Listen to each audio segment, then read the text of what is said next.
a lot of AI that a lot of people use, you should just think of as like your sort of drunk intern. So you are likely to get a very polished turd. It will be very beautiful and look great. But when you really look closely and dig into it, you're just like, oh, it's a turd. Still a turd. Yeah, Still polished a turd. turd, still Polished a turd. turd is still a turd. Hello and welcome to Trust Issues, the show where we'll help you learn how to trust yourself, trust AI, and trust that investing in AI is going to be beneficial. Over the next few episodes, we have a bunch of amazing experts coming in to speak to us about all things AI. It's going to be super exciting. But today, we're focusing on having trust in yourself when using AI. But before we bring in today's guest, I wanted to talk a little bit about some, slightly concerning research and things that have hit the news that maybe is impacting people's ability to, trust themselves when it comes to using AI. I know there was an MIT study, which only happened in 2025, and found that people who are exclusively using ChatGPT to write essays, so I'm guessing these are kids in school or university, they had weaker brain connectivity, lower memory retention, and a fading sense of ownership over their work compared to those that didn't. And there's other research that shows that there's significant negative correlation between AI usage and critical thinking abilities, with younger users more affected. We've heard of the Google effect, and using AI kind of puts that on steroids, where we've actually stopped remembering facts and now we're stopping thinking. What I find really interesting, especially about the MIT study and those writing the essays, isn't necessarily that there's sort of like lower output or the connectivity in the brain scans, but more so the concept of ownership of the work. In the study, I think everyone was asked, how much do you feel that you own this piece of work? And a lot of the people who used AI weren't able to claim that ownership, because essentially, when AI created an output and shared it with them, when they were reading it, their brain sort of scans the text and tags it as generated by AI, as opposed to, oh, this is my own and I remember it, etc. So later on, when being asked, do you feel like you own this piece of work? Their answer is no. And that's pretty scary, because does that mean that then we're not sort of owning our work as we move into this era of using AI quite often? Well, that really reminds me, they talk about when you handwrite something, it helps you learn and remember it.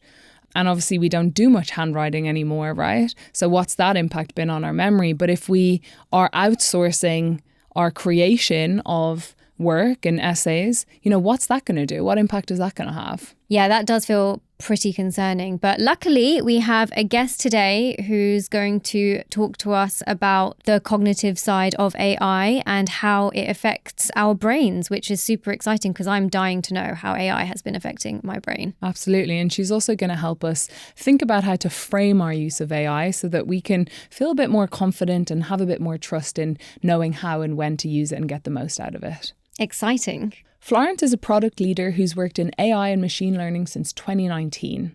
But her background is actually in experimental psychology, and she's built her AI career by focusing on solving problems rather than the technical stuff, treating AI as a tool rather than the point. And today, she's going to give us a mindset to help us know how and when to best use AI to get the most out of it. And we'll also learn why we should treat AI as a drunk intern. Let's bring her in. All righty. Thank you for joining us, Florence. Thank you for coming. This is very exciting. Hi. Thank you for having me. Let's dive in. You work in tech, building AI products. Tell us a little bit about how you got here and where you are now. Yeah. So my degree was in experimental psychology. So it was sort of psychology, neuroscience, biology, like lots of brain stuff. So love that. I think, I really did too. I really enjoyed my degree.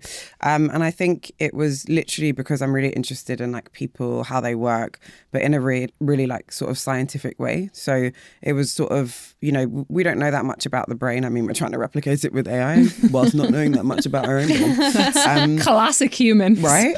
So there was such a nice mixture between sort of art and science. And I find that's sort of what working in AI is like at the moment, and probably sort of will continue to be for a very long time. I had a couple of careers out of uni that I hated, so we won't talk about those. But haven't we all, right? Yeah, we definitely have. Figuring it out, trying to figure out what I want to do. But then I had a couple of sort of like positive impact projects that I did, and I sort of started those from scratch. So at the moment, I work in product management, which is very much about taking like an opportunity or a problem in the world for like some demographic or some group or animals even sometimes, and thinking about the best way to use technology to leverage that opportunity or solve that problem, and to do that in a way that is sustainable. So it's used, it's effective, it solves the problem, but also that sort of makes enough money to keep the business going. So sustainable for the business as well.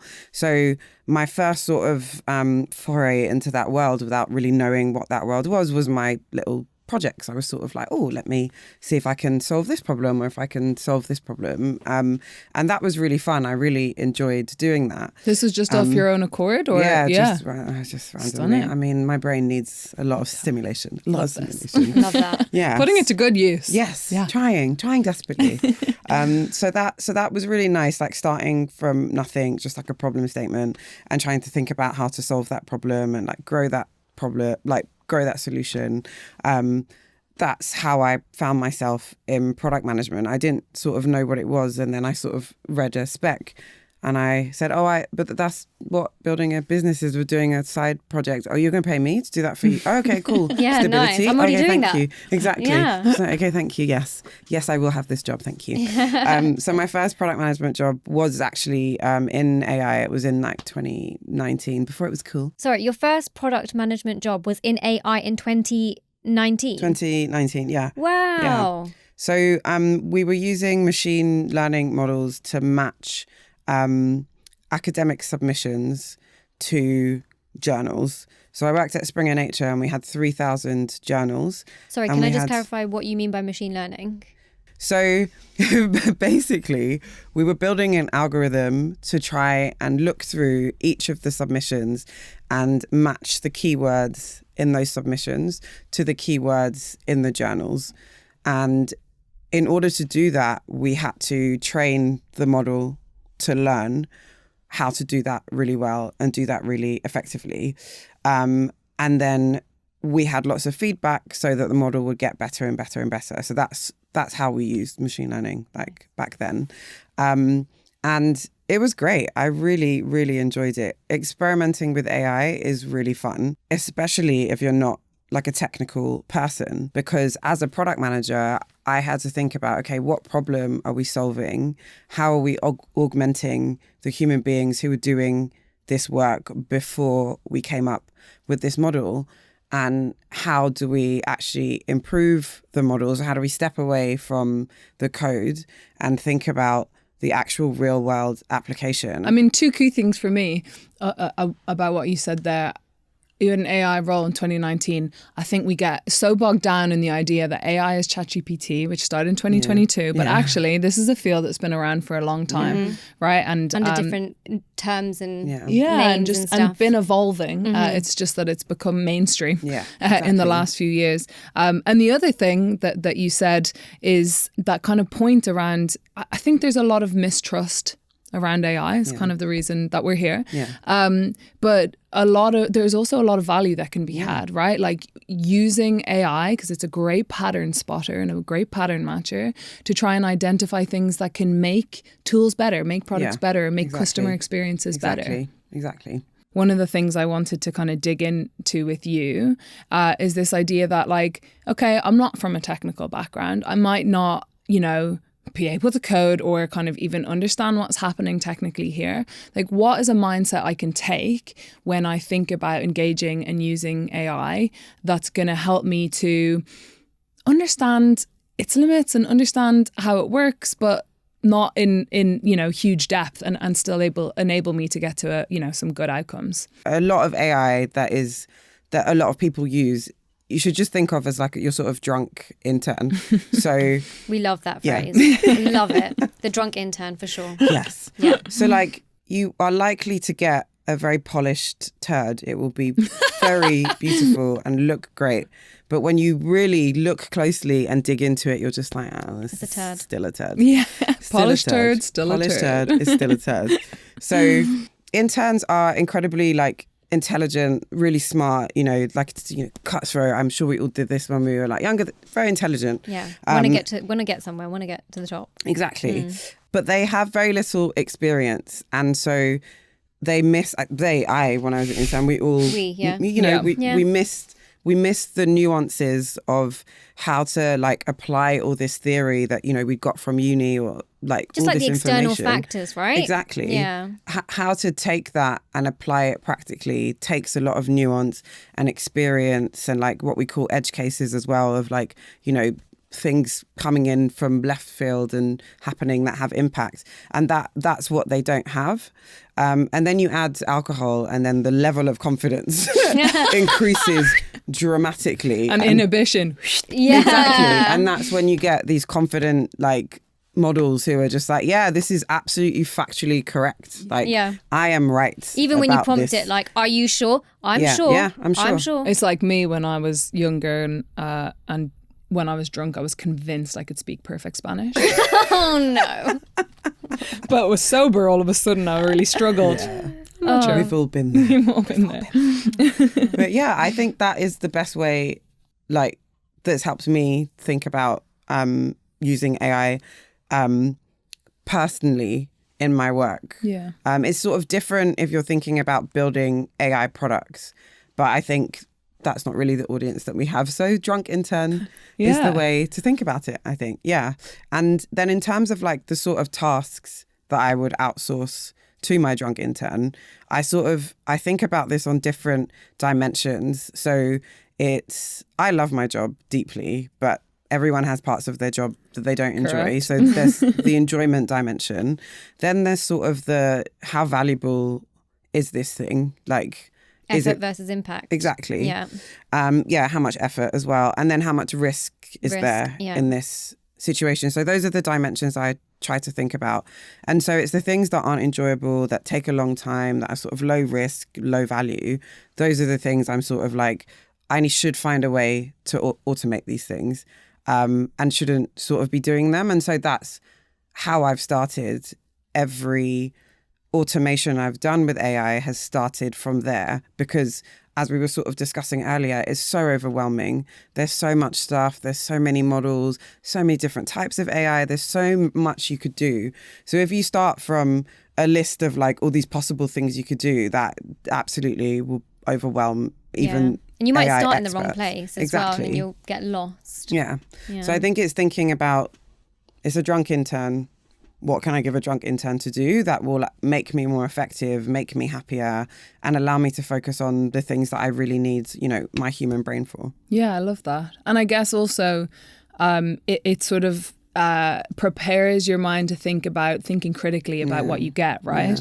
Yeah. They may be capable, but they're, as you said, overconfident. So you may get something great, but you also need to comb it for the moments where they've been too drunk to finish the sentence or whatever. So I really love that. I think that's super, just super interesting. I probably wouldn't actually hire an intern that was drunk. Okay, that's fair. That's fair. Really? Sure. So why would I still then use AI if this is the reality? Like, what's good about it? What are you getting from it? That's a good question. Yeah, I think let's get philosophical. Yeah. So I think time is the greatest currency that we have. And everything is about that, like everything is about that. How do I get time to do the things I want to do and do more of those things and do more of the things that I'm good at and do more of the things that are valuable? And so I think like giving a drunk intern like a task they can do that is going to take me ages, but is like not that important, or something I know if they make a start at it, I can edit it and it will be better, are the reasons why I think everyone should be using AI for like as much as they could possibly automate of things they don't want to do or aren't that valuable for them to spend their time doing, because you can literally save hours absolute hours. You can save mental load and capacity because even though some things are like easy and the drunk intern will be great at it, it's just sort of, I mean, this is an actual being now in my mind. The drunk intern is an actual person. Even though something is easy, it still does take cognitive load to think through a really boring task or a really effortful, not that high impact task. So it just saves you cognitive load so that you can focus on other things, and also so much time as well. So you could get so much more done and do much more enjoyable things with your brain. Yeah, I love that. And does your drunk intern have a name? Jack. He's called Jack. All right, Jack. Cool. That's so good. Yeah, Jack. Really I love enjoy it. that. So we say we trust Jack with these high effort, low impact, maybe slightly monotonous tasks. Where do you draw that line? Exactly. Yeah, exactly. Yeah. And I think that thinking about Jack, we all know that Jack is a drunk intern, right? And so we will be like, when you've sobered up, if you could just like, move this data into this spreadsheet for me, please. And obviously you'll need to like QA and like, quality assess, just make sure it's okay and check it. And that is where the trust comes in. It's just sort of like nobody would take a intern's work and just distribute exactly or use it. Exactly. Yeah. And no one would send the intern to the board meeting, for example. And people know that universally. Yeah. But when it comes to AI, for some reason, people are just like, just completely send, done, hit send, like perfect. And I think that's why the drunk intern analogy works, because it's like you can definitely outsource some tasks, but it's about the level of trust that you place in what comes out. The amount of trust needs to also match the task as well. So I would never outsource sort of creating something from scratch. I mean, a lot of people do, and a lot of people find AI helps them, with prompts to think about things. But that is just not something in my work. It's really like competing with other businesses, making sure that the empathy for customers is there, is not something I think I want to like lose the ability to do from scratch.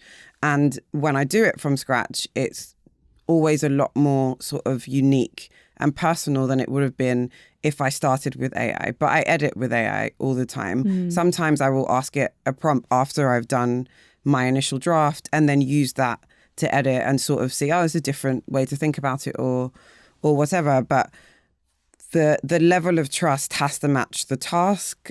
The level of trust has to match how much you check and you edit afterwards as well.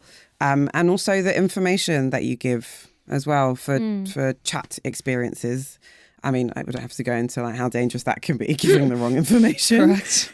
As well. So I think, drunk intern, don't tell the drunk intern your like deepest, darkest secrets, because they will absolutely tell everyone. I mean, I think that's a really good point, isn't it? Like, another reason that kind of mindset is so valuable is you start to think about the data or the things that you give it access to, the same way as you wouldn't give an intern, drunk or otherwise, access to, like sensitive, particularly sensitive data or anything like that. You kind of helps you to think about from that perspective, which I think is super important. Do you think this mindset is also kind of would help people to try new things maybe and kind of be a bit more adventurous or, inventive, I guess, with how they engage with AI? Yeah, because I think, again, like the time that you get back gives you the space to experiment a bit, and given how mainstream AI is now, a lot of things you can do are really easy to do and you don't know how to code. Like back in the day, you had to code absolutely everything. But now to build an agentic flow, you can like just drag and drop some boxes and it's super easy and just click go. So that's also helping as well to give people space and time, skill and ability to be able to do these things. So like now is the time for people to start experimenting, for people to start creating workflows, and to just start with really easy things. Like I don't read my emails after my holiday. It's all summarized for me, and That's all so the meetings. Yeah, and all the meetings I need to that I need to have set up are set up when I get back already. I mean, I definitely change them and move them around, but it's just so nice after a 2-week holiday to not come back to like a wall of emails and just the hours of like reading the summaries. And then I dig into the things that are important, and then the things that, you know, maybe were urgent at some point, but not anymore. They've been fixed now. Not having to like go through that and, you know, figure that out, not having to, you know, bother my team and be like, oh, you know, I'm back now, so let's have like a debrief and tell stuff, me everything I've missed. Exactly. It's just so much quicker and more helpful. I love that, and I think we all can relate to that, right? Like I often come back from holiday, I'm like, I'm never taking a holiday again. Exactly. This is the worst. So I think that sounds like, you know, an amazing practical tip, and I wonder if you can share what you've set up and how you've done that, because I think everyone has this problem. Yeah, absolutely everyone. So I think it depends on what you have access to at work. But I think universally Zapier is like the best thing ever since sliced bread. Because they already have workflows that are set up for people. So it literally says what you want the thing to do, and it just has like a template, and you can just get it set up really easily. And then if you want to create your own sort of like custom workflows as well, it literally is, you just go in and you're just sort of like, when I get this email from this application like Gmail or whatever, and it has these features, these are the possible things I want to be done. Like I want a calendar invite to be created, or I want like an automatic like, why are you emailing me? Leave me alone. Email if it's from this person. Just automate. I just came back from holiday. Give me a day. Leave me alone. Give me a day. Yeah. You know I'm away. Don't contact me. Literally. So it's like the professional version of blocking someone. I love it. Like just automate. Just leave me alone. Or like push to my inbox, or like send to my phone. You can just do all sorts of things because they have so many applications. In tech, we use Slack a lot, so you can get alerts set up if there's an issue going on. So we have that as well at work. So I don't have to go into like all of these dashboards and look at all of these things. I will know immediately on my phone if like there is an issue. So I think Zapier is a great place to start because like literally there's nothing really for me to tell you because it's so literally easy. Like pick the apps that you have, pick like what you want your outcome to be, and work backwards from that, and you just drag and drop, and it's super easy. I love that. And you know what? I'm someone who feels like Zapier is overwhelming. So I have used it a couple of times, but I think because I tried to use it back in the day when it was just starting out, and it was I was like, this is too much. But I will, on your advice, give it another go. Exactly. I guess so I think that sounds like a really useful and practical tool, but the one thing that I would still feel like I'm missing is how do I go from, let's say I use Zapier, I'm in here, I want to get set up so that I have everything in the right place, or like I'm getting the right notifications or summarized or whatever when I come back. Like, what do I need to do? What's that step before I start like dragging and dropping bits and bobs in Zapier? Like, how do I plan for success essentially? I definitely feel like it would be good for people who don't have that much experience with those sorts of tools to like literally draw out what it is that you want to accomplish. Yeah. Because I think my brain very much works on the fly. So I'm just sort of like, I'll know when I get there. I will feel it. I will feel it. Yeah. I will sense what needs to happen, which is a completely chaotic way of existing. But we move, you know. We are what we are. We are what we are. And I think it is really sensible to think about that outcome. I mean, I do it in like my strategic work for my job, thinking about, okay, so what metrics are we trying to drive? What outcome do we want to get to? And how do I work backwards from that? And what do I need to do in order to get there? So work backwards from, you know, when Jack sends me an email, Jack the drunk intern. Jack the drunk intern sends Jack, are you sober? Please let me know before I read this email. So let's automate that. So that's my goal. So then I need to think about what applications do I need in order to make that happen. And it's like my email application. And then, Jack is like Gen Alpha and doesn't know what email is, so it must be Slack. It has to be Slack. So I need Slack because I need to make sure that like Jack actually gets this notification. So I need Jack my on Gmail. Slack, Jack on Slack. Oh gosh. Jack on Slack. Jack on Slack. And then I think starting from like drawing out what you want, when you get into Zapier, you'll see all of the different options and you're like, oh, actually I can build on that and I can set up other automations like that aren't about like not having Jack annoy me, that are based on these two applications and how they work together. And you can see all of the applications that are there as well. I think it is just about experimenting, trying, and not getting too bogged down in like making it perfect or like, and that's sort of why we go back to our dimensions, right? It's reading emails after a long holiday is not an enjoyable task. It's not an enjoyable task. It's low risk-ish because everybody knows you've been on holiday. Everybody knows that you need to catch up. So no one's going to expect like an immediate like response to anything.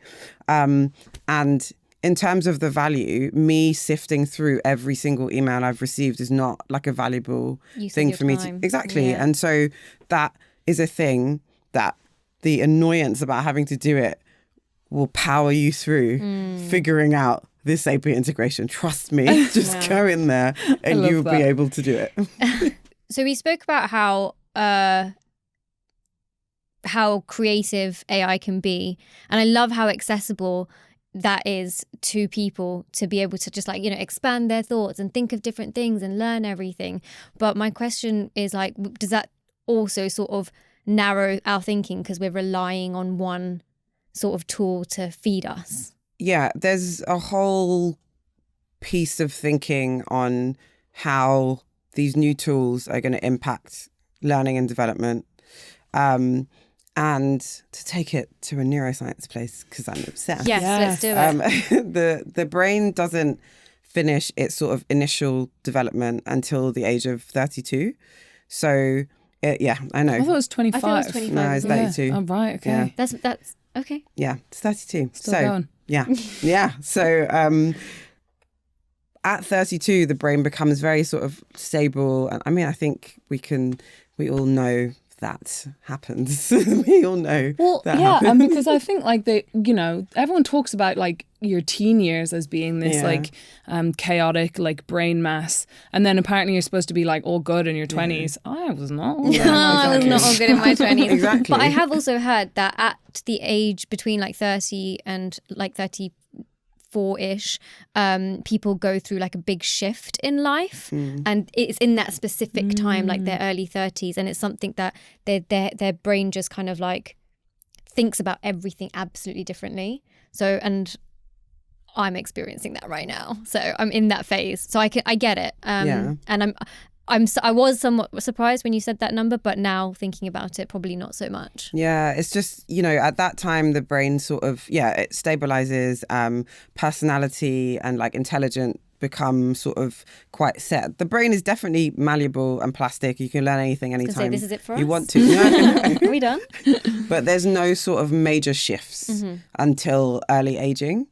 And so if people have their drunk intern from when they are themselves, a drunk intern or, at school or like learning like a new job, it's challenging to use AI and to still develop the sort of deep learning, knowledge retention, critical thinking skills that a lot of us had because we had to think about things really critically and deeply. I'd love to see a study on the impact of that from people who had to like go to find a book in a library and go and look at an encyclopedia and like really have multiple books open to work stuff out. Because even like our generation, I remember Ask Jeeves. That was wonderful. Oh, Ask Jeeves, yeah. We did, we've had Google for a long time. And like, how did anyone ever know anything at all? Well, without I was Google? going to bring up, do you remember, I don't know if you ever did this. Did you ever have like an A to Z?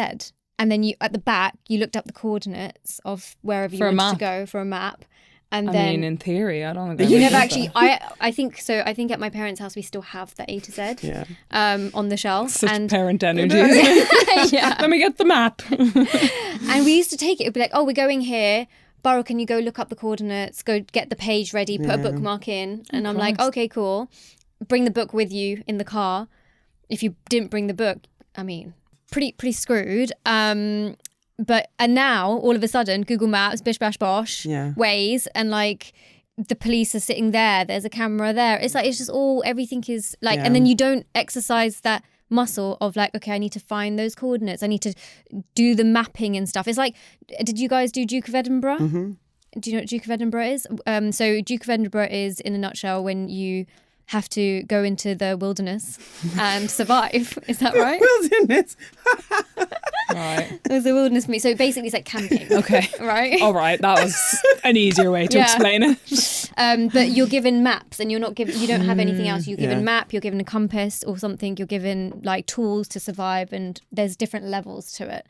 But obviously now with technology and AI and stuff, that even that task is just like super seamless. Yeah. Yeah. I literally have no sense of coordination, and I blame Google Maps entirely for that. I mean, yeah, like, I just don't know how anyone ever learned anything. But I think like one of the things that I find, which freaks me out a little bit, is like someone will ask me about something, or I'll be like trying to recall a memory, and I have this urge to go to ChatGPT to help me pull a memory out of my brain, and I'm like, there's something wrong here. This isn't good that my like brain has such an awareness of outsourcing information gathering that it thinks that I can find something, do it in here in itself via ChatGPT. And I mean, if Elon gets his way, we probably will have that function. Which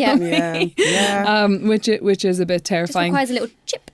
So you made the point around like the intern having an intern, right, in ChatGPT. And I think like traditionally, you came quite far in your career before you started handing off work, right? Like you are either managing people, or you're now maybe doing more strategic work and you have people under you doing the kind of doing stuff.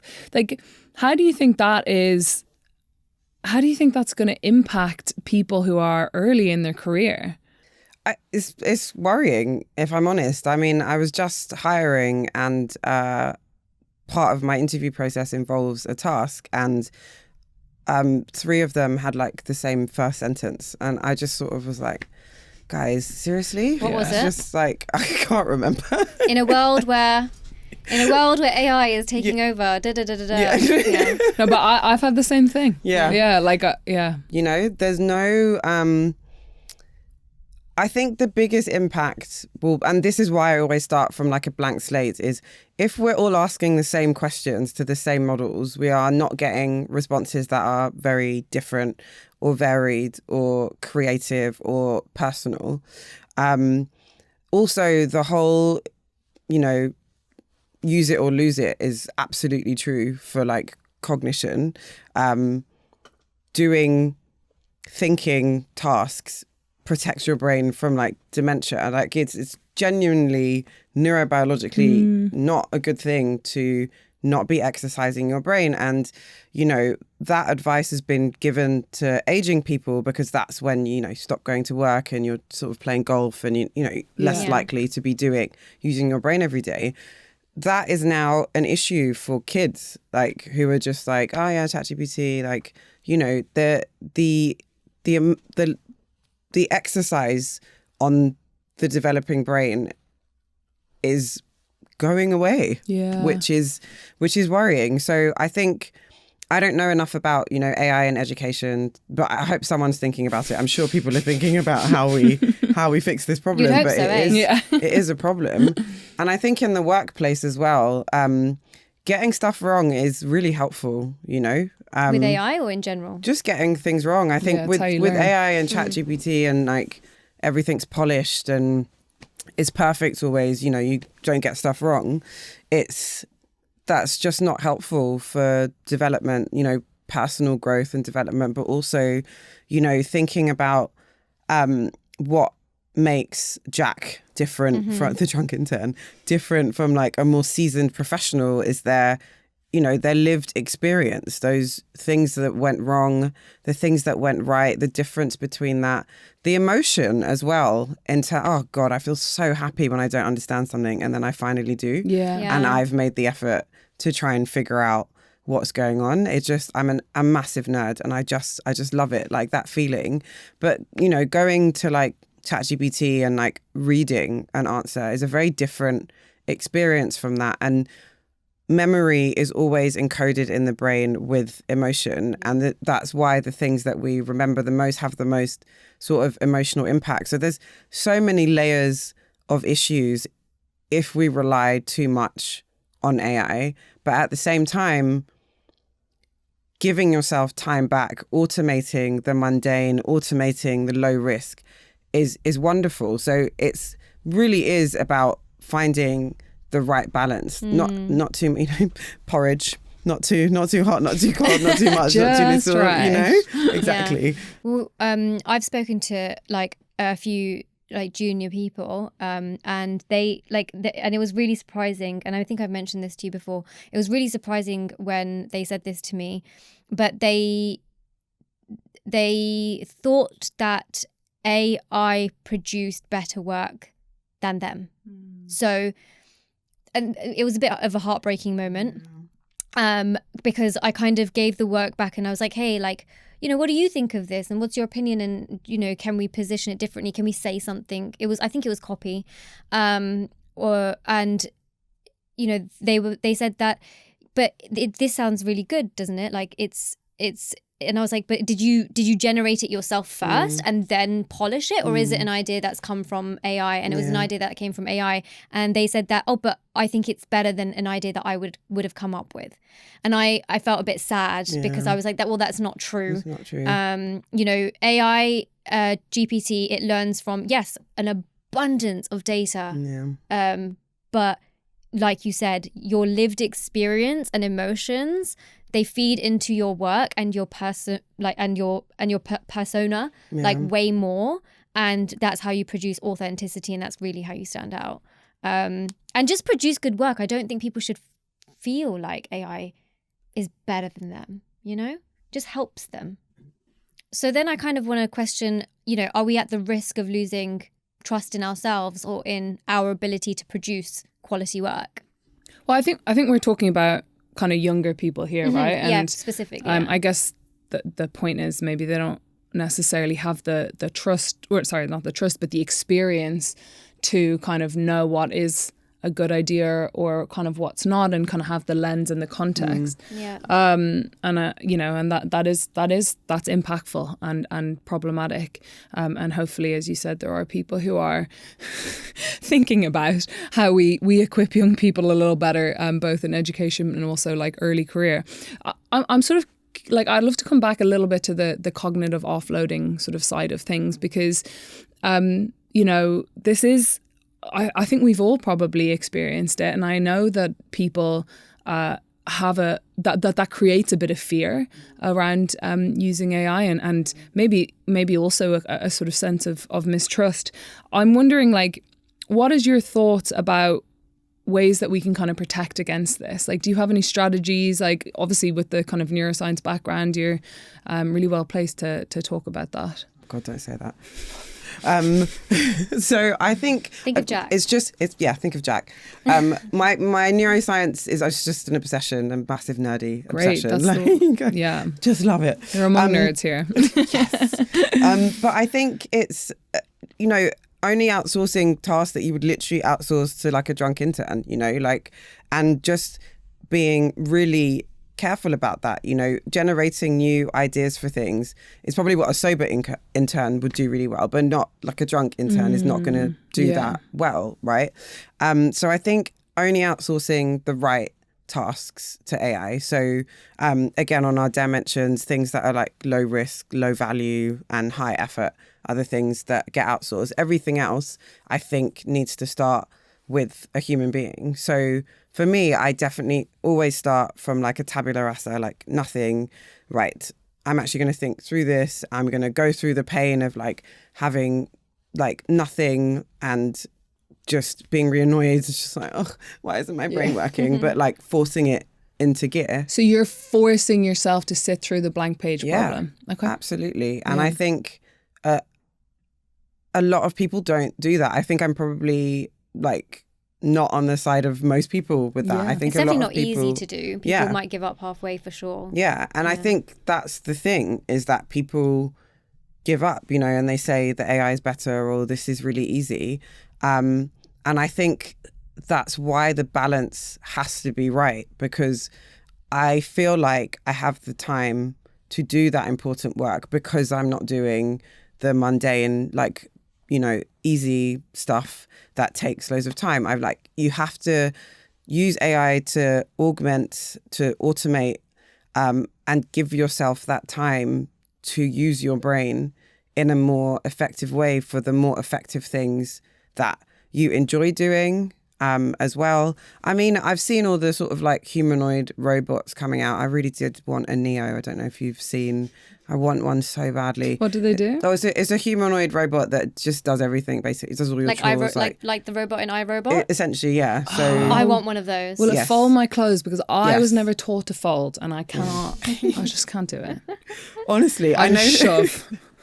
I know we're I'm a talking shop. about like cognition, but I absolutely want one of those. They can cut up veg, they can fold clothes, they can hoover, they can open the door for you, they can carry boxes. I mean, wonderful, absolutely. So exactly the tasks that you're describing, which are high effort, Get rid low of all of value. it. Yeah. Get rid of all of it. But yeah, I mean, I saw someone, I don't know where I've seen this, but I really resonated. Oh, I think it's like a meme, probably. You know, the most. Ailish loves meme culture. Yeah, I love meme Who culture. doesn't? Yeah, basically saying like I want like technology or AI that's going to help me do the shit I don't want to do, so I can spend my time creating art or like doing the stuff that really gets my brain going. Instead, we seem to have created an AI that oftentimes we have do the creative stuff, and instead kind of do all the more boring stuff ourselves, which is like, you know, not the way. So yeah, this I think that's very clothes folder is Yeah. high on my list.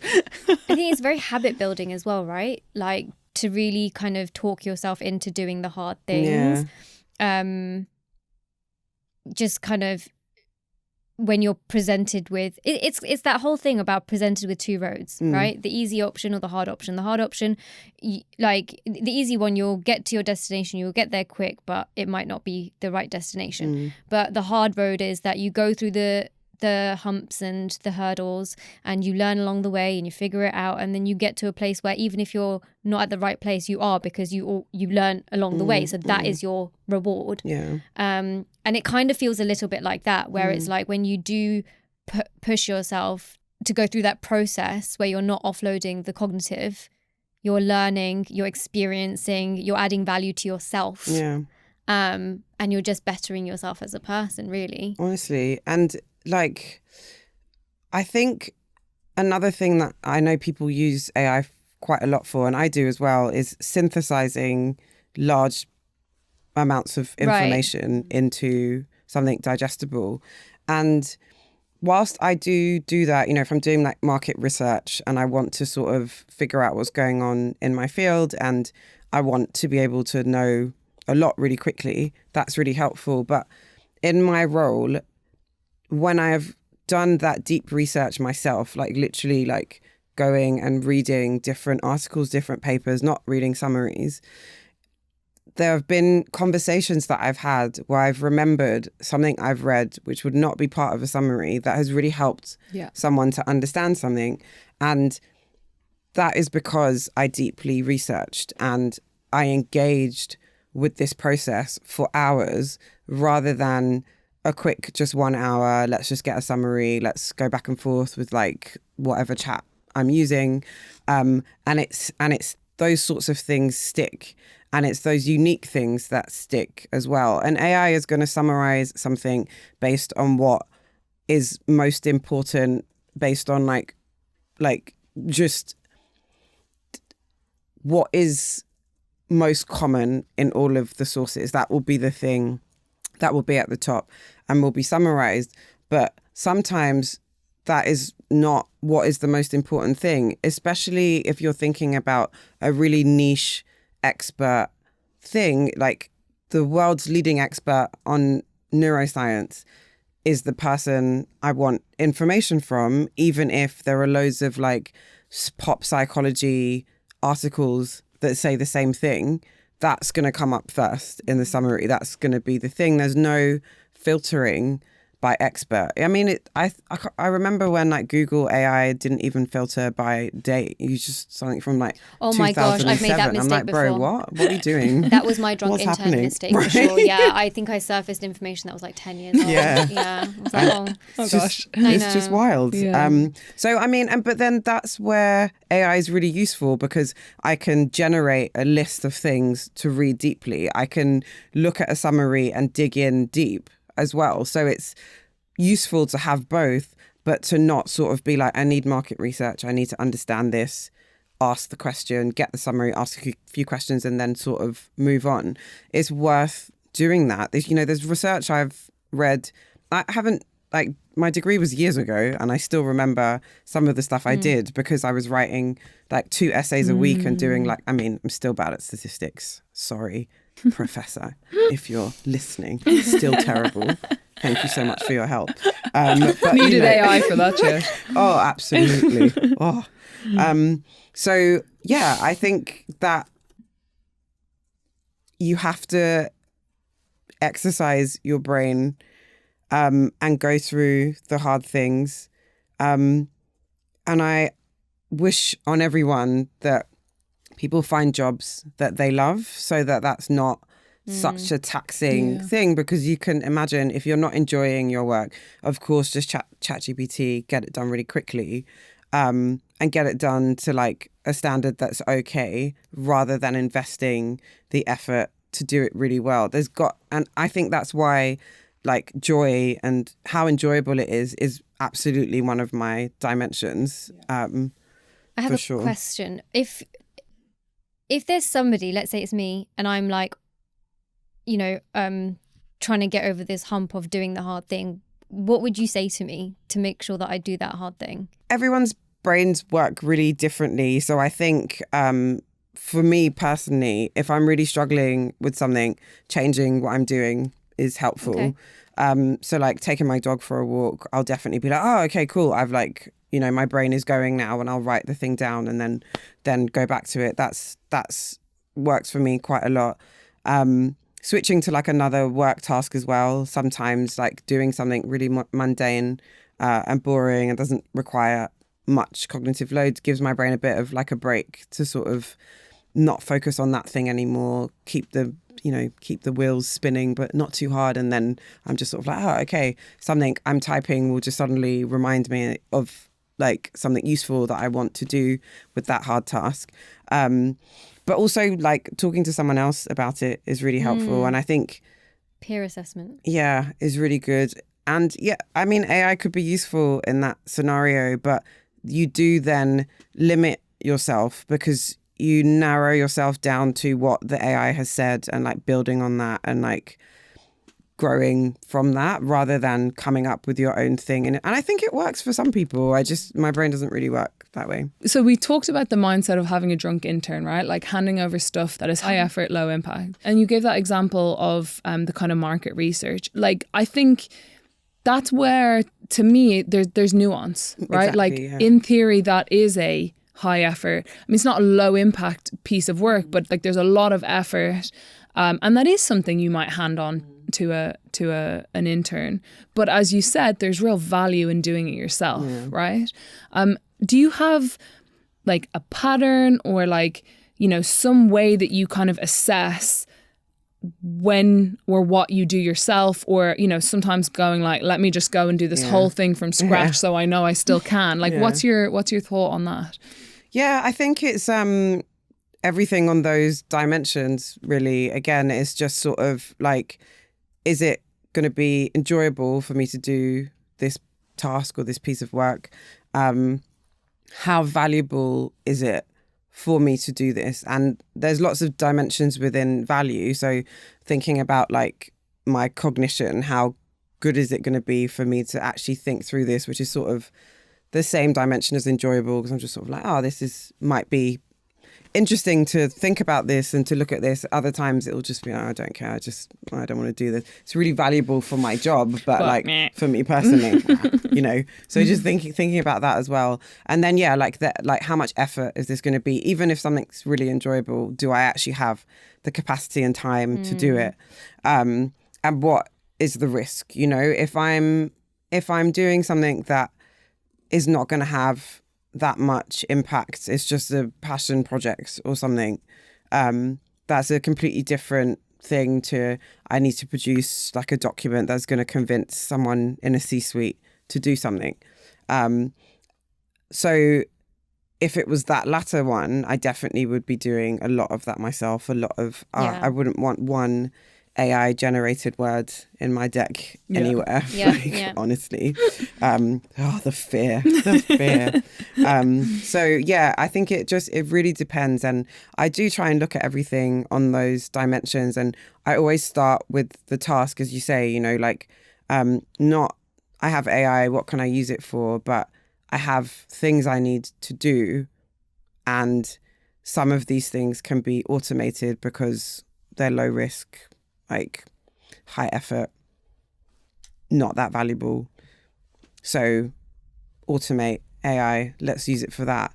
And then I think that actually your question sort of like makes me think about the different ways to use AI. So there's, as we talked with Zapier, setting up literal agentic workflow, so I don't actually have to engage with certain mundane things anymore. And then there is the sort of, even though I'm doing that deep work myself for, that C-suite deck, I'm still checking like my grammar and like finding different ways to say things and like pasting paragraphs in and being, how would you make this better? I'm still sort of, read this and, did I miss anything? I'm still like clicking on links and reading things deeply and just making sure things work. I'm still using multiple models as well. So for example, Claude is a lot better than GPT if you're trying, in terms of like cognition and thinking. ChatGPT is more generalist. So Claude is a lot better in terms of being a really good, accessible model. Are you a two-model girl or what's your vibe? It depends what I'm doing. ChatGPT is just every day, like nonsense.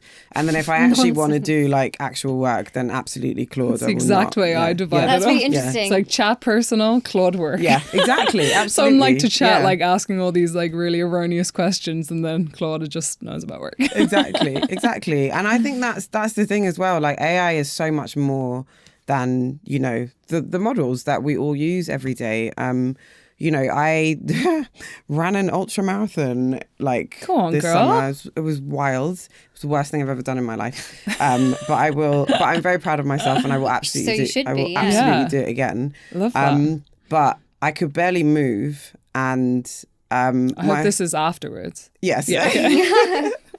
Pretty tough going during trying to complete it. I couldn't even like bend down to like pick up a bottle of water. I was broken physically, emotionally, spiritually, just broken, all of the above. Completely broken. And my friend, so I was sixth, and my friend was sort of like, get on the podium anyway, let's take a picture. And I like could barely move, and I just scrambled on top of this podium, and she's like, put your arms up, look happy. I'm like, I just ran 50k. Like, what do you mean? This is all I've got. And so she took the picture, and she's taking it. I'm just like, no, I can't. I just want to lie down. So I got down. And then unfortunately, when we looked at the pictures, there was someone in the background doing something that was probably not something one should be doing in public. I see. Okay. So that was just in the background of my photo. Wow. Oh no, I can see where this is going. Yeah, right. And I just could not. I just was like, I can't take it again. I can't. It was just not happening. There's nothing left. And I wanted to use this photo on LinkedIn to sort of raise money for charity and just be like, give my pain purpose. So my AI, pain purpose. that was the sentence I used, give my pain purpose. And so AI was great at removing this person whilst maintaining the background. Wow. It was perfect. I love for that. And when you were first talking about that, I was like, where is she going to go with this? Is she going to Photoshop herself into first place? Because I respect that. And like, I mean, we all wanted to edit photos back in the day. We've all seen the wonky. I used to spend hours doing the little. Oh my gosh, yeah. So that is like literally a perfect example of AI just being like a perfect queen and just helping me resolve Doing that me a issue. solid. Right? Yeah. Immediately. In like seconds. In seconds. Beautiful. And it was wonderful. And that's the beauty and joy of AI. Like that is what we need it for. So I don't have to, I can raise my charity money and I can focus on training for the next one. I can't believe I'm saying it. I think we could have this conversation all day long, but very conscious of time. I have a couple, well, 2 more questions before we sort of wrap up. So we've talked a lot about AI's impact on cognition and the negative impacts, but like, can we use AI to improve our cognition? Absolutely. It knows everything, all the information there is to know in the world. It's just at your fingertips. It's wonderful. And I think if you are able to curate your learning, like, but then actually do the learning yourself. So sort of what I was saying around the market research is really helpful to know, to have this drunk intern create a list of things for me to read, but then I have to make the effort to go and like actually read them in full and to choose what I'm paying attention to and what I'm not. Some of these summaries are wild sometimes when you look at the sources. I'm like, this is definitely important and this is definitely not. Don't summarize like terrible sources. It's just absolutely wild. So I think that is really helpful because that curation of that list would have taken me like a long time to do on my own, like searching the depths of the internet or going to a library to look at. And it's like that's saved a lot of time. The personalization as well is really helpful. Yeah, true. Is really, really massively helpful. It's almost like another friend. Exactly. To like sort of curate things for you. So I think AI is really good at curating so that you then can use your human cognition to do all the things that you sort of need to do. And we do that a lot in work. AI is mostly about like personalization and that sort of thing.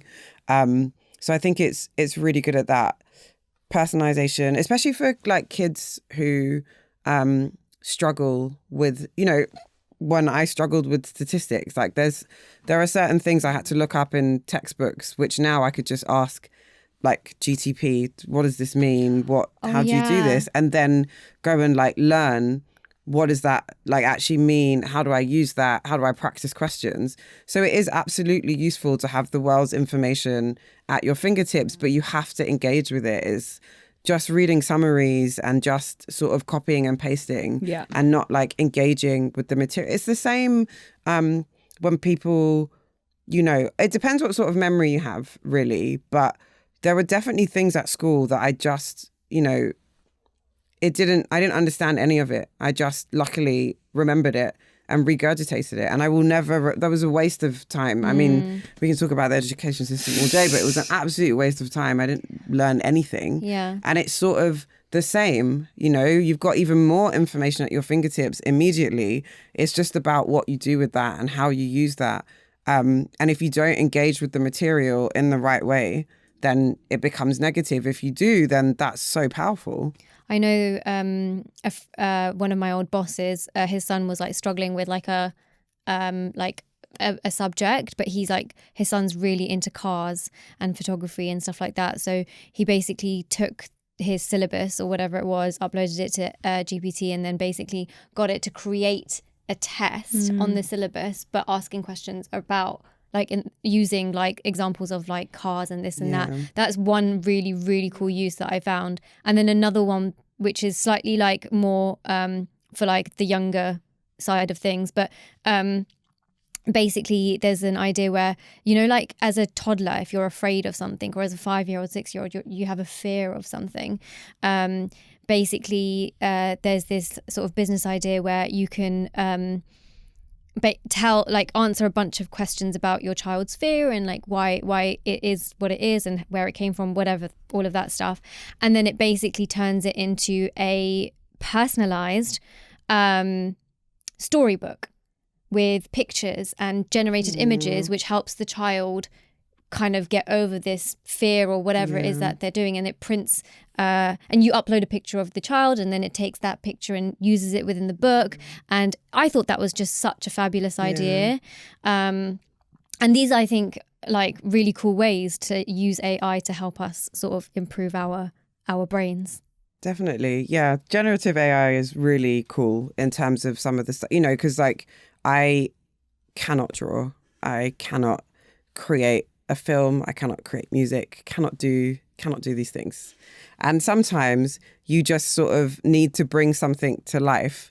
And Gen AI is so useful at that. I mean, nobody wants to look at a PowerPoint slides anymore. Like nobody wants to do that, you know? So I can, from interviews I do with customers where there's like reams and hours of video and like text, I can use AI to like get little snippets and put little videos in to like show people that get closer to like, you know, the customers and what they're doing. And it's so helpful and like useful for that to like create a little video out of snippets. I mean, I did used to do that. Like I used to go on like Apple, whatever it's called, and like take it and just watch it and cut it there and then put the other. Oh, God. Painful. It's so painful. Honestly, and now I can just type a sentence and it just happens. And that is something you definitely outsource to a drunk intern. My job is not going to be videographer ever. I don't need to learn those skills. I don't find it enjoyable. So outsource. Whereas other creatives love that and are really good at it, you know, right? And are a lot better than the AI is, right? Because I don't need it to be polished. And trust me, the little crap videos that I made definitely weren't. I just need it to help me accomplish my outcome, you know? So I think personalization is an interesting point because I think the way everybody uses AI, it just really depends on your job. It depends how you learn. It depends how you think. And it is the only most like generic piece of advice for literally everyone. Just start from the task and start from the outcome. Like what are you trying to accomplish? And therefore, should AI completely take over that task or should it augment what you're doing? And I think everyone should always just start from that. Yeah. And then it will be clear how you should be using AI, what you should be using. And then you can go down a rabbit hole and be like, you know, figure out is Claude better or is GPT better? What do I need to generate? Like some of the new like Google like models that generate videos are really cool and really amazing. And that can really help bring a piece of work to life, you know, really quickly. But there's so much, there's so many ethical and safety issues to work through that I think starting from the task helps with all of these masses of things that you need to think about and need to consider when using AI. If you start from the task, you start to filter out all of the noise and focus on these really important things that you need to think about, but in a very focused and filtered way. I love that. And you've kind of covered my last question, because what I really wanted to do was sort of bring it back to this theme around trust and kind of trusting ourselves. Yeah. And, you know, I guess in a sort of summarized way, how would you say we can trust ourselves that we're using it well? And then on the flip side, like when should you not trust yourself with AI, or when should you not be using AI? Like when are we most likely to get it wrong?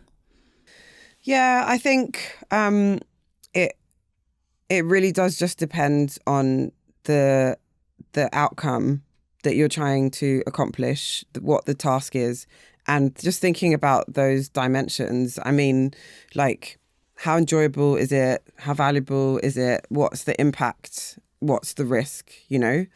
And yeah, how much effort, actually. Yeah, I think risk and impacts you can probably like combine into risk, and then effort is the fourth one. So we're saying enjoyment, risk, effort, and value. So value, impact. If we put those 4 letters together, there's something. There's something good in there. Outsourced to Jack. Yeah. Jack. What is it? What is it? So it's like thinking about the things that aren't enjoyable, the things that are high effort, the things that are low value, but that's very nuanced depending on what dimensions of value you're thinking about. And those are the things that go to the drunk intern. And I think having the drunk intern analogy is super important, because I think your level of trust goes down and it needs to not be too high, because, you know, Jack thinks he knows eververything because he's Jack drunk. has a really good Jack has a really good acronym for it. Go on. I couldn't even think of that word. Stunning. VERB, right? Value, enjoyment, risk, and burden. Effort. Yeah. Love that. Thank you, Jack. Thank you, Jack. Right? And it's a good way to think about it, because like if I think about interns, like the thing that they add is they've just come out of university, or they've just finished something. They have a fresh mind that's not full of all of this experience, and they have a lot of knowledge, and that is useful. But without the experience, you can't trust the output to just be something you can just use or like carry on with. So I think having that analogy, thinking about those dimensions, is a good way to make sure it's an appropriate amount of trust.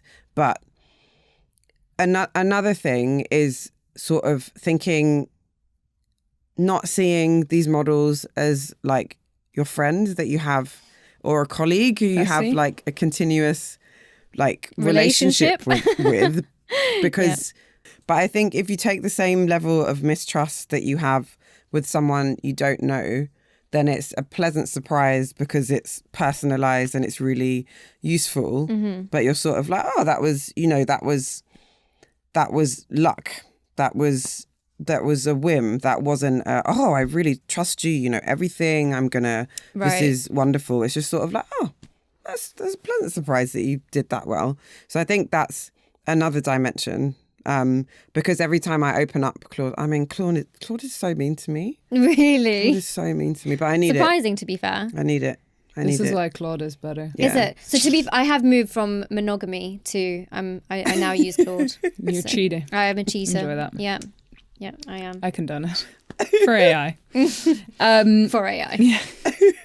That is about all we have time for. But before we wrap up, I want to ask one question that we got from the audience. And I think this is really pertinent to the conversation we've had today. So they asked, like, is it going to become better than me at my work? And it made me think, like, at the moment we're thinking about it as a drunk intern, but is it ever going to get to being like an experienced, person who's not a person, Jesus, an experienced employee, or have the knowledge and experience to kind of be better than I am? That is a question much smarter people than me are asking, but I guess my view is artificial general intelligence is, what it will be called if it sort of matches human cognition. We do have supercomputers and really great models at the moment who can do individual tasks better than a human, but it's not really AGI because it's not like actual cognition in the same way that we think about all the things that we know and can do, and like in terms of that. I think there are the Elon Musks of the world who believe that is a thing that's going to happen and within a certain amount of time. I don't subscribe to that happening anytime soon, or if at all, given we know barely anything about the actual human brain that we are trying to replicate. But on the flip side, given the pace of change is insane, and how good the models are. Just they're coming out and they're so much better. If you just look at the first ChatGPT versus the one now, if you look at Google's first VO, I think it was called, they're on VO3 now, and like the videos, I mean, it's crazy, and that has only been in very recently. That's wild. So if we continue at the same trajectory, we drew it on a graph, then at some point, yes, we'll have AGI. There will be machines that are as intelligent or more intelligent as people. But a lot of work isn't about raw intelligence. Yeah. So I think there will be some jobs that we'll lose, and we did during the Industrial Revolution. We coped as humanity, and I believe that we will cope again. But there will always be a need for human empathy and warmth and like emotion and, you know, touch. Yeah, and we'll never. Who are you touching at work? I don't know, it just came out. We have enough movies out there to know that we should not let the machines just fully take over everything. Right. We have been warned. We have been many warned. times. So I hope that we heed that warning. But yeah, I'd say if Will Smith told you, right? Yeah. I mean, it's all there in the sci-fi literature. Right? Literally. And I think, like, you know, that I also think that kind of lends itself to, you know, trusting your oneself to learn how to engage with it, to kind of apply critical thinking to, you know, all the things that you said around, like, think about the task, think about what you want to achieve, and then how you would kind of explain that. And okay, now I'm getting better at like breaking down an outcome that I want and all the steps that need to go into it and passing that on. So like that's, you know, a new skill. And I think there is I think using it, engaging with it in an appropriate way actually is what is going to help you get to the point where even with developments, you're sort of riding the wave rather than being left behind. Exactly. Awesome. Well, thank you so much. This has been insane. Yeah, I've really enjoyed it. It's been so much fun. I really enjoyed the neuroscience angle. So thank you for bringing that. Yeah, no worries. I'm gonna have to obsessed. Gonna have to think of what I'm gonna call my drunk intern. I know. It's just Jack. Jack. It's just Jack. It's just Jack. Yeah. It's just Jack. If I ever own a robot, I will call them Jack. Yeah. Love that. We should all get a Neo. We should all get a Neo. I never want to have to feel the shame about like not being able to fold my clothes ever again. Why did no one ever teach me this? I just don't understand. You can get that thing that Sheldon has. Yeah. Yeah, I absolutely won't. I love the Big Bang Theory. Yeah, me too. Cool. Thank you so much. Thank you. No worries. Well, Jack. Florence and Jack, they come Florence as a pair. and Jack. Oh, they do. That. I love that. What did you think? I really enjoyed that, and I particularly liked how Florence brought a very neuroscience angle to it. I mean, I didn't know that our brains like stop at 32. I was, I think, under the same assumption that it's a little bit earlier on in our journey, but it makes a lot of sense. And that's so interesting that, you know, we're introducing all these tools and all these assists, let's call them assists, prior to the age of 32. So it's like, well, what is that actually doing to our brains and how is that actually impacting us? So that I found really interesting. Yeah. What about you? Yeah, I loved it. I think two key things for me. So the one around Zapier, I'm like, that's given me a nudge. I am going to make it my task to go and explore Zapier and set up a few automations, a few integrations. You know, as I said, I have my own, trauma's an overused word and way too strong to describe this, but I have tried Zapier in the past and found it stressful. And but now this has definitely given me some confidence to give that a go. Trust yourself. So yeah, trust myself. So that's one. And then the other one is like I guess I think it's more, I don't know if I think we covered a little bit in the episode, but I really it's really got me thinking about this idea of critical thinking and sort of critically analysing one's own use of AI. And I think a lot of what we talked about remind me a lot of my own AI use and particularly my journey. I think a lot about the kind of content I create with AI as a helping hand. I know when I first started trying to use AI, I thought it was useless because I was trying to get it to like help me figure out what my voice is and, you know, what I wanted to talk about. And obviously it's not going to be good at that. But over time, I started just by using it and kind of engaging with it, finding the ways that I can use AI to help me create more content than I probably would be able to do. And you create a lot of content. It's great. And I don't think I would be able to do that without having that kind of tool to help me move it forward. But I also can see quite strongly in my mind the point, sort of the evolution of that use. And I think that's really come from a bit of a critical analysis. So, you know, and I don't think I necessarily do that consciously, but I think part of that is stopping and being like, okay, what's going well about this? What's not going so well? How do I lean into the good stuff and move away from the less good stuff? But like one of the most important things is like leaning into my own strengths. I know I am good at ideas, but I find it making something polished, like I can get stuck in it for ages.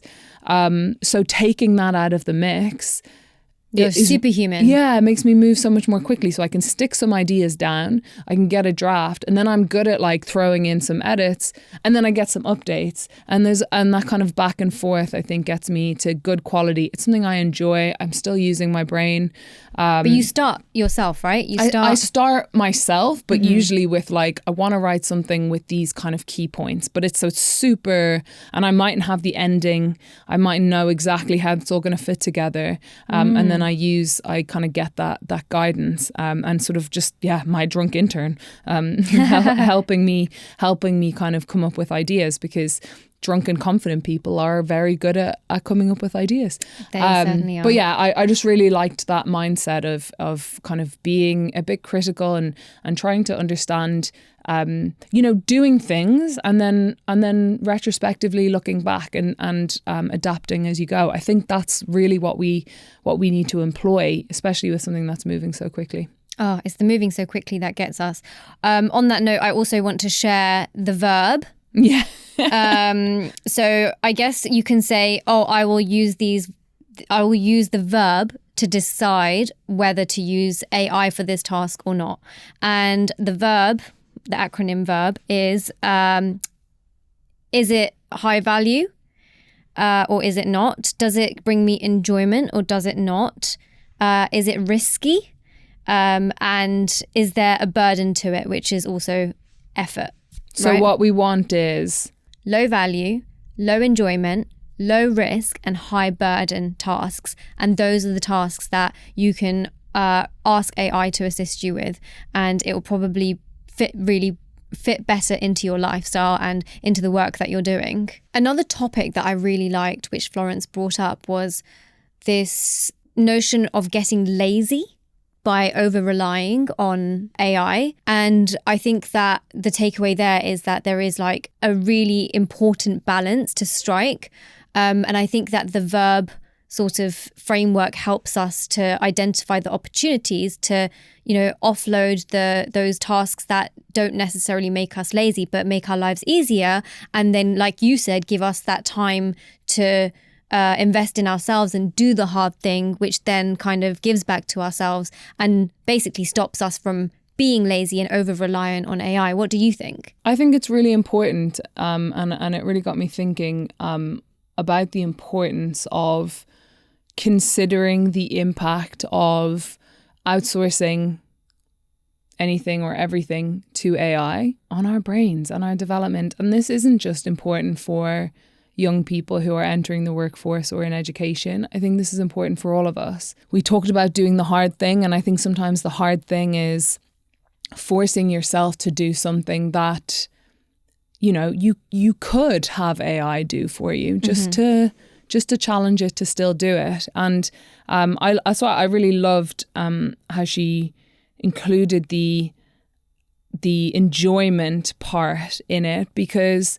you know, if you are someone who really enjoys writing, but AI makes you speedier writer, you know, then you shouldn't completely outsource your writing to AI. You need to make sure that you have some time and you kind of, you develop that yourself. Fulfill yourself, I guess. Yeah, exactly. And I also, it makes me think a little bit about the importance of friction in what we do, and to help us learn and to help us kind of grow. And she talked about that from the point of view of like, you know, the market research and the thing that mightn't have got picked up because it was just mentioned once, but actually if you connect that with all the other stuff, that's a really important area to consider. And I think even that's useful from the perspective of edge cases, right? And these kind of like outliers. Sometimes that's a really important signal and that might not get picked up because it's not very common. And those are kind of, you know, specific examples, but I do think we have to challenge ourselves to spend a bit more time. Even, you know, we want to outsource certain stuff, but I think the critical thing is coming back time and again to doing the thing ourselves. Just A, to show we still can, and B, to make sure we're staying sharp, exercising the brain. Do you think that since like AI has come out, truthfully, on the lazy scale, do you think you've become somewhat lazier in your work? I think I have. I don't know that I've become lazier in my work. I think I've become lazier about certain things. Yeah, okay. Like, fair. for example, all of my meetings I take for granted as being recorded, so I don't take notes. And then I find myself having a conversation with a friend and being like, what did they say? Let me check my notes. Oh, wait. That was, you know, and that's an example for me of where in biology, we are designed to find efficiencies. My brain has now started to associate conversations with it being outsourced and recorded, so I don't have to remember all the key things. But it doesn't distinguish between a work conversation and a casual or like a personal conversation. It's expecting that stuff to be recorded and being lazy about memorizing it. Wow, yeah. And those are the things that I am concerned about. And therefore, like, again, that idea of like, I want to ChatGPT my brain. No, I need to spend time forcing myself to remember things, not immediately looking everything up, trying to take some time to think about the key insights or my key takeaways even, without kind of relying and sort of outsourcing the notes for that. So I don't think I have gotten lazy at work, but I think we are designed evolutionarily to be lazy and find efficiencies, and therefore it's inescapable, that kind of laziness. That was beautiful. That was so beautifully said. I've got nothing to say to that. That was really good.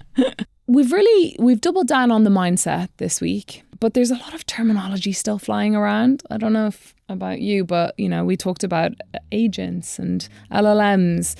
What do those things actually mean? Luckily, next week, we've got someone who's going to come in and help us demystify the jargon. If you have any questions you want our experts to answer, the information of where you can send your questions to are in the show notes. See you on the next episode.